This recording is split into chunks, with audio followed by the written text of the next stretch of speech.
things worse that you can do for a rapper's career than to be caught telling. In a genre that's so intertwined with street code, fans are quick to write off anyone who was discovered to be an informant and not living up to their lyrics about being a real OG who stands 10 toes down. Even if some of those listeners have only seen the hood from a telescope in the suburbs, they still aren't willing to listen to a rat.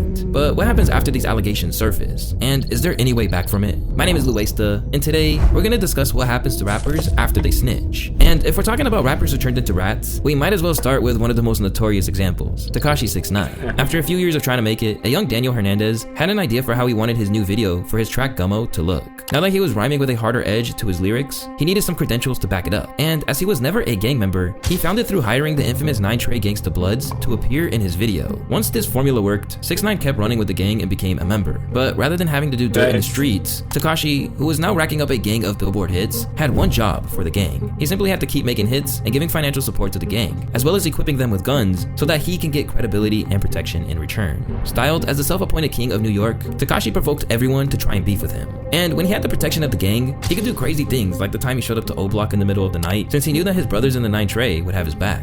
O Block right here? I should call this shit No Block. It's 10 o'clock. Where the fuck y'all niggas at? All the while, he was becoming a huge star, collaborating with the likes of Nicki Minaj, Tory Lanez, and even Kanye West. But in November of 2018, Tekashi's world came crashing down after he was arrested alongside the 9 Trey Gangsta Bloods on RICO charges. It was here where Tekashi was now facing 32 years in jail. Now, he had to decide, does he want to really stick with the tough image and do his time, or should he just work it out with the cops to get a lighter sentence? Well, he found out what he was going to do the first night he was locked up. First night I got locked up, I watched Lone Survivor, and I was like, I'm definitely snitching, right?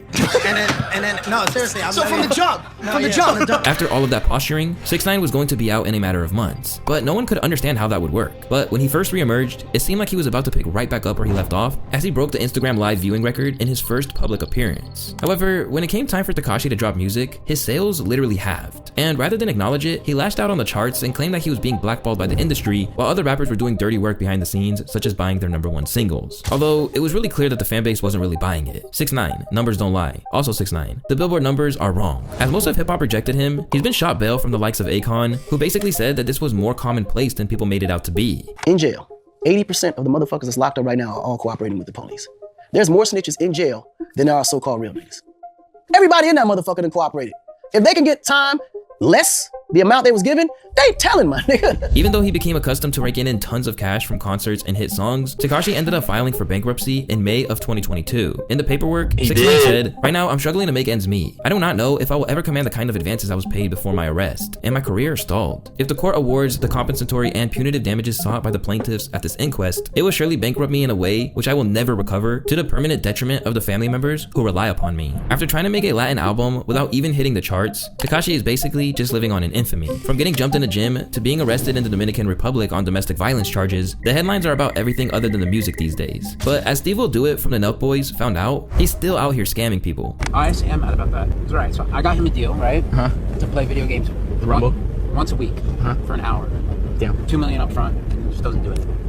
It's crazy. I mean, it's pretty much that simple. But it's the fact that he had no money at the time and he needed money to fucking, he breaks up with his girlfriend and he needs money. And like, dude, you see these videos of him giving away money and stuff, it's never his money. Like when he gives his mom a car, it's him buying himself a car. Like, he's not a nice person. After all that's been said and done, Tekashi has gone from telling people to test his gangsta to being the poster boy for how falsified the culture can be by people like Logic. It's very evident, right? I'm not talking shit. I'm just saying that he puts on this character, especially if you judge based off what he said in court. I ain't trying to fucking start beef with 6ix9ine. I'm just using an example that there are some rappers out there that are more about a persona and a personification. And because of that, when people shit on their music or shit on them, it doesn't matter because they're not really portraying who they are on the record. Although his career is in a horrible state as of right now, at least 6ix9ine had a lengthy time at the top. While for Spot on Gottem, his snitching allegations. And that's crazy. Steve Will Do It got him a deal. A $2 million deal up front just to play games on Rumble. That's insane. I think he fumbled every bag he had, or he told on every bag he had. But it's your boy, What's Up, G? We back with another banger. Don't forget to drop a like, comment, subscribe. We on the road to 10K. We be there soon. Y'all gonna hold me down, and I'm gonna keep staying consistent. Let's get back to it, y'all. were so bad that rappers like Lil Durk literally refunded him $100,000 for a verse he did, just because he didn't want to be affiliated with him anymore. Back in 2020, you couldn't escape Spottem Gottem's breakout hit Beatbox. Considering it got remixed by basically half of the industry, it made it seem like this Florida rapper had a promising and successful career ahead of him. However, when news surfaced that he didn't even stutter in snitching on one of his own friends started emerging by media outlets, it really brought his whole thing down. Basically, the story is this. In June of 2020, Spottem Gottem was caught with guns and marijuana at a Florida residence alongside YNR Mookie. Once the cops showed up, Spottem hastily gave his homie up, with claims that he was asleep when the cops initially arrived, and that Mookie was freaking out because he had a weapon on him. The facts are, Spottem told the police he saw Mookie with a gun and hinted that some pills weren't his, leading to Mookie's arrest while Spottem Gottem got to leave. Ultimately, Mookie beat the case because the cops didn't file the right paperwork, while for Spottem Gottem, it was time for damage control. They're saying you snitched on YNR Mookie, and there's a lot of noise out there about it. Papers been leaked and all that, allegations flying around. What's your side of the story? Just let's set the record straight. Nah, me and Mookie, we talk. It's some old shit. I don't know. Like I never seen it, but I seen it on the internet. I guess the police put whatever the allegations they put, but me and Mookie, we cool. That's my brother. I don't know how I got on the internet. Police put that shit out. There's like I said, been dropped, and we both went to jail for like 21 days for it. Got out, and it was nothing after that. I never heard. To make matters worse, even well-known enemies like Fulio and Young E and Ace could all agree on one thing, and that's the fact that the beatbox rapper was a rat. Spottem Gottem, this told on his homeboy. I never told him no. I had homeboy telling on me. I know how that feel. I never tell him no. That's crazy. Young and Ace said that. That's crazy. Young and Ace said that because then he had that situation with 1090 Jake. Right as he might, his career has never been the same since. And these days, he's predominantly in the news for all the wrong reasons, like the time he got shot and arrested. If all that didn't happen, things could have been so much different for him. At one point, Lil Durk, whose own father is now behind bars after being snitched on, gave back $100K for a feature that he had already recorded and refused to let the track come out. For a lot of people, Durk's ruling further solidified what people thought about him. But although they think that the Chicago rapper was right on this occasion, his decision not to work with Spottem Gottem but record a verse for real Boston Richey has been seen as a little hypocritical. For those who don't know, Boston Richey is a Tallahassee rapper who is signed to Future's Free Band's label, and he's had plenty of buzz in recent years. Despite only beginning to rap in 2021, Boston Richey's early tracks like Keep Dissing made an immediate splash. But before he could really build a major brand, his career was sent into a tailspin when news emerged that he cooperated with a 2013 police investigation, explaining his involvement with a stolen car alongside two conspirators. The reactions were as expected, so Richey tried to tell his side of the story. So we go to the TVD station, I'm on some shit like, but them boy really ain't know the car was stolen. This my whip. Yeah. So like the police like took that from as in saying like, oh, me saying it was in the whip to me, they knew the car was acknowledged as being stolen, you know what I'm saying? Mm-hmm. But that was never the case. Like, on top of denying that it caused a strain on he and Future's relationship, he also suggested that the publicity was actually helpful to his career. Shit, my number's up. I ain't gonna say all publicity, good publicity, but it's just like shit, it's just sometimes it's just what it come with, you feel me? Like, yeah, nigga can't be no great if a nigga can't recall you going through a certain situation. Although he is right in the sense that things haven't really stalled and he's still getting a lot of attention, it still hasn't completely gone away, and this isn't even the only time he's been accused of snitching. So videos like this ultimately haven't helped. But then again, this one I'm trying to tell you, like, I don't think he was like, but we know for a fact, the reason we know they hang, because Eddie gave him, his mama gave him, and the nigga Jarrell gave him. Once this video did the that was crazy. He was telling on everybody. On this video right here, it was actually like he was like a real informant. Like he was going to the hood, coming back, and telling on everybody. It was crazy. He proclaimed that he threw the cops off the scent with false information, but not everyone is so eager to accept this story, and fans did him dirty in the comments. He's doing a promo run for his next album, The Boston Plea Party. I'm not messing with anyone who talks to police for a whole hour. While he's still doing pretty well, it's hard to imagine he wouldn't be doing a little better if these allegations weren't hanging over his head. In this sense, Richey received a favorable outcome. However, it's important to note that not everyone experiences such leniency. I mean, just look at what happened to Pop Hunna, a Philly rapper who was among the first rappers to really pop off on TikTok. Pop Hunna was off to a flying start with Corvette. Soon, he even had Lil Uzi Vert on the remix entitled Adderall. But just when things looked to be going so well, news emerged that back when he was 14 years old, he talked to the cops after his friend was killed. Once the paperwork was issued, the Philly MC was basically disowned by the game that he was just entering. And try as he might to defend his actions as that of a scared child, it felt like nobody wanted to hear it. Man, I be wishing all the time that I never went through that shit, bro. Ain't no kid supposed to go through no shit like that, bro. I was a kid, bro. Ain't no kid supposed to go through no shit like that, bro. I seen some shit that a kid wasn't supposed to see. And then, bro, I gotta live with that. Like, bro, that's gonna always be in my mind. Bro, I have to live with that shit. I don't even sleep, bro. I don't go to sleep at night, bro. I do not sleep, bro. Every time I close my eyes, bro, I see that shit happening over and over and over and over and over again, bro. I barely even want to have fun, bro, even being a rapper, bro. After shows and shit, bro, like, I used to cry, bro.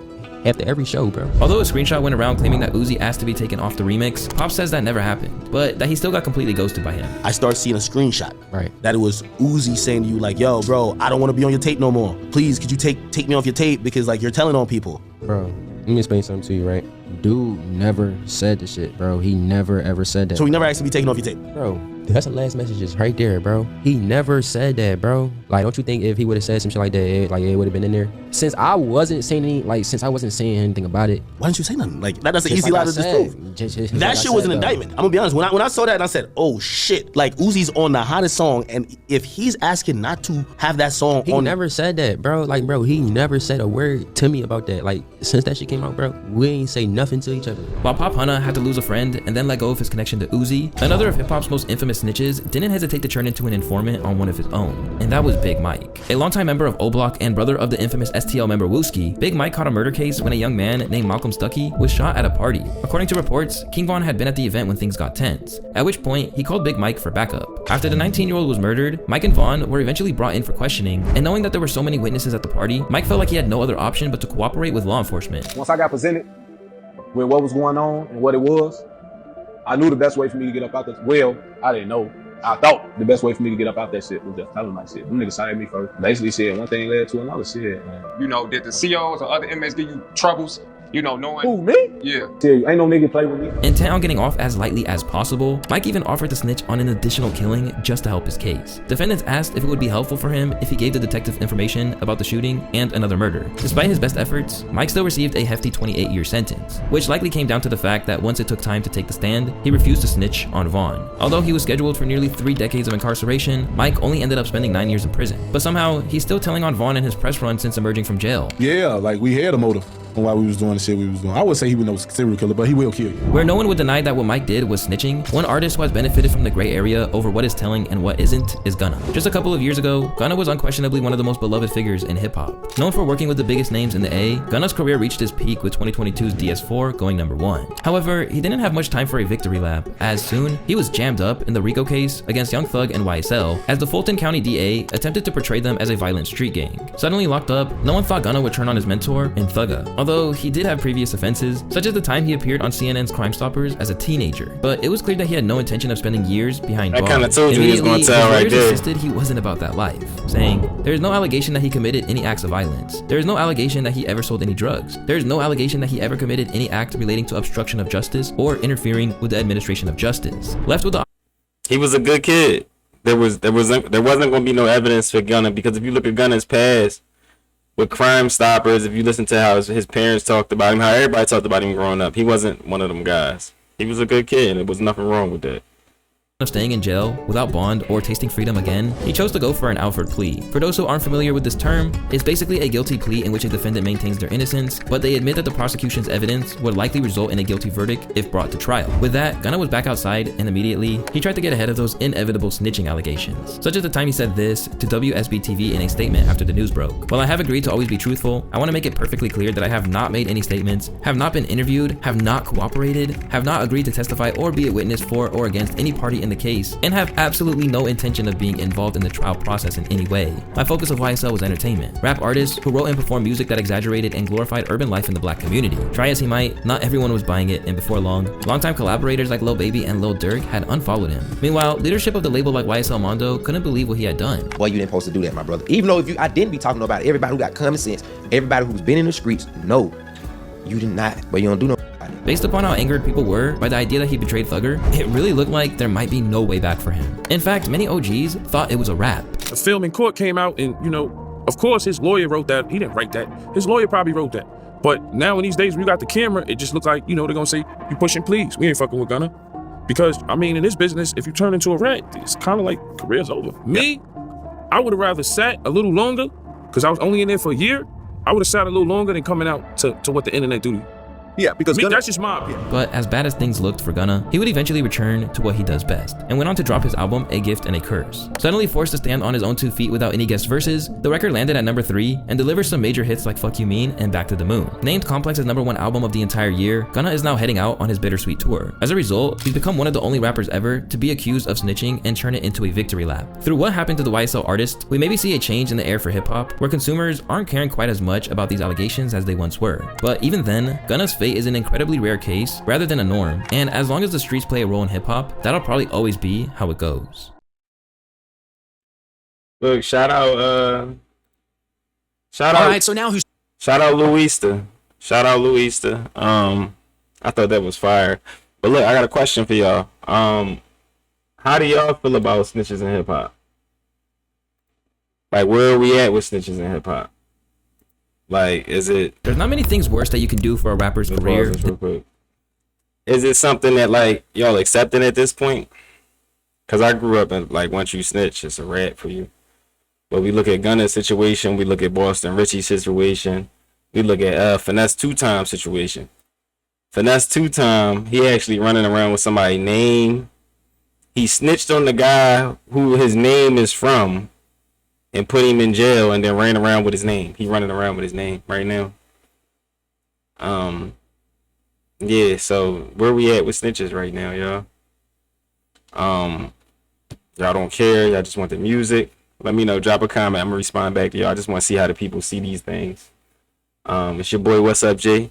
Don't forget to drop a like, comment, subscribe. We on the road to 10K. We're gonna get there soon. Y'all gonna help me and I'm gonna stay consistent. Alright, if ain't nobody tell you they lay y'all today, I lay y'all. I'm out.